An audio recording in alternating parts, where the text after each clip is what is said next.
Ok បងប្អូនទាំងអស់គ្នាអញ្ចឹងរបៀបដំឡើងកំណែកម្មវិធីនៅលើអេក្រង់ទូរស័ព្ទរបស់បងប្អូនអញ្ចឹងគឺយើងត្រូវដំឡើងវាជាប្រចាំថ្ងៃអញ្ចឹងព្រោះរាល់កម្មវិធីទាំងអស់គឺវាមានការអាប់ដេតជាប្រចាំថ្ងៃអញ្ចឹងដូចជា Messenger Facebook TikTok ឬក៏ Instagram YouTube ហើយនឹងកម្មវិធីផ្សេងៗដែលបងប្អូនប្រើគឺវាតែងតែមានការអាប់ដេតជាប្រចាំថ្ងៃអញ្ចឹងបងប្អូនអញ្ចឹងយើងត្រូវការដំឡើងវាជាប្រចាំថ្ងៃអញ្ចឹងណារបៀបនៃការដំឡើងនោះអញ្ចឹងបងប្អូនទៅមើលទាំងអស់គ្នាអញ្ចឹងដំបូងគឺយើងចូលមកក្នុង Play Store ទៅមកបងប្អូនវាយនៅកម្មវិធីដែលបងប្អូនចង់ដំឡើងអញ្ចឹងបងប្អូនចូលមកពាក្យថាស្វែងរកទៅមកបងប្អូនចុចលើវាហើយទៅមកបងប្អូនវាយពាក្យមួយណាដែលកម្មវិធីមួយណាដែលបងប្អូនចង់ដំឡើងវាអញ្ចឹងខ្ញុំវាយដូចជា chat អញ្ចឹង Messenger ខ្ញុំវាយថា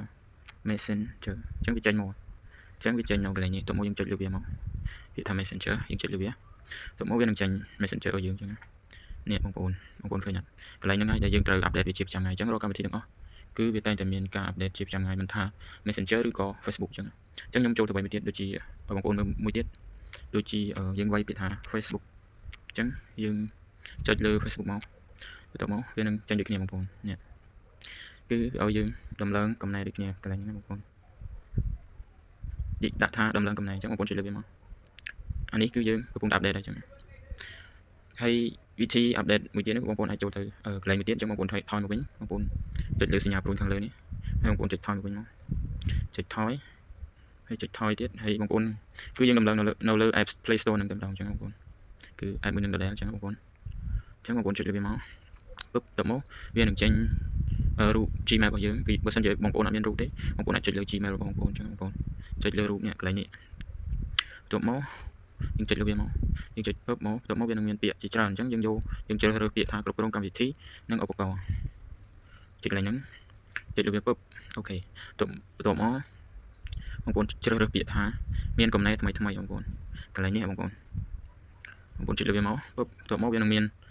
កម្មវិធីជាច្រើនបងប្អូនយើងអូសទៅលើមកមានដូចជាMessenger TikTok អីនេះគឺយើងត្រូវអាប់ដេតដូចជា YouTube អីខាងក្រោមបងប្អូនយើងអាប់ដេតកម្មវិធីណាដែលយើងប្រើជាប្រចាំថ្ងៃអញ្ចឹងដើម្បីកម្មវិធីរបស់យើងដំណើរការល្អអញ្ចឹងមិនថា chat ឬ Facebook អីទេដល់ពេលយើងអាប់ដេតហើយគឺវានឹងដំណើរការល្អដល់លឿនជាងមុនអញ្ចឹងអត់មានការទាក់ឬក៏វិលអីទេអញ្ចឹងបងប្អូនអាចអូសមើលកម្មវិធីដែលបងប្អូនប្រើមួយណាបងប្អូនចង់អាប់ដេតមួយណាក៏បានដែរអញ្ចឹងបើសិនជាបងប្អូនចង់អាប់ដេតវាម្ដងមួយបានដូចគ្នាបងប្អូនចុចលើកម្មវិធីនេះមួយមកខ្ញុំអាប់ដេតឲ្យមើលមួយគឺយើងអាប់ដេតអញ្ចឹងក្នុងចាំតិចអ៊ីនធឺណិតយើង slow បងប្អូនអញ្ចឹងវាចាប់ផ្ដើមអាប់ដេតអានេះគឺយើងទីសាសយើងអាប់ដេតម្ដងមួយអញ្ចឹងបើភាសាខ្មែរគេថាដំឡើងកំណែអញ្ចឹងភាសាអង់គ្លេសគេហៅអាប់ដេតអញ្ចឹងអានេះខ្ញុំចុចខ្វែងវិញដោយសារខ្ញុំអត់ចង់អាប់ដេតឥឡូវទេរបស់វាចំណាយពេលយូរអញ្ចឹងបងប្អូនអញ្ចឹងបើសិនជាបងប្អូនរវល់ឬក៏អីបងប្អូនអាចអាប់ដេតសរុបទាំងអស់ក៏បានបងប្អូនចុចកន្លែងនេះមកបងប្អូនពាក្យថាដំឡើងកំណែទាំងអស់អញ្ចឹងបងប្អូនចុចលើវាមកខ្ញុំចុចឲ្យមើលបងប្អូនអញ្ចឹងយើងចុចវាក្នុងចាំតិចអញ្ចឹងឥឡូវនេះវាកំពុងតែអាប់ដេតទាំងអស់អញ្ចឹងវាអាប់ដេតកម្មវិធីយើងទាំងអស់ដែលវាត្រូវអាប់ដេតអញ្ចឹងបងប្អូនឃើញវាកំពុងវិលទេអញ្ចឹងវានឹងអាប់ដេតឲ្យយើងម្ដងមួយបងប្អូនវាអាប់ដេតមួយហើយអស់ហើយវានឹងអាប់ដេតតមួយទៀតអញ្ចឹង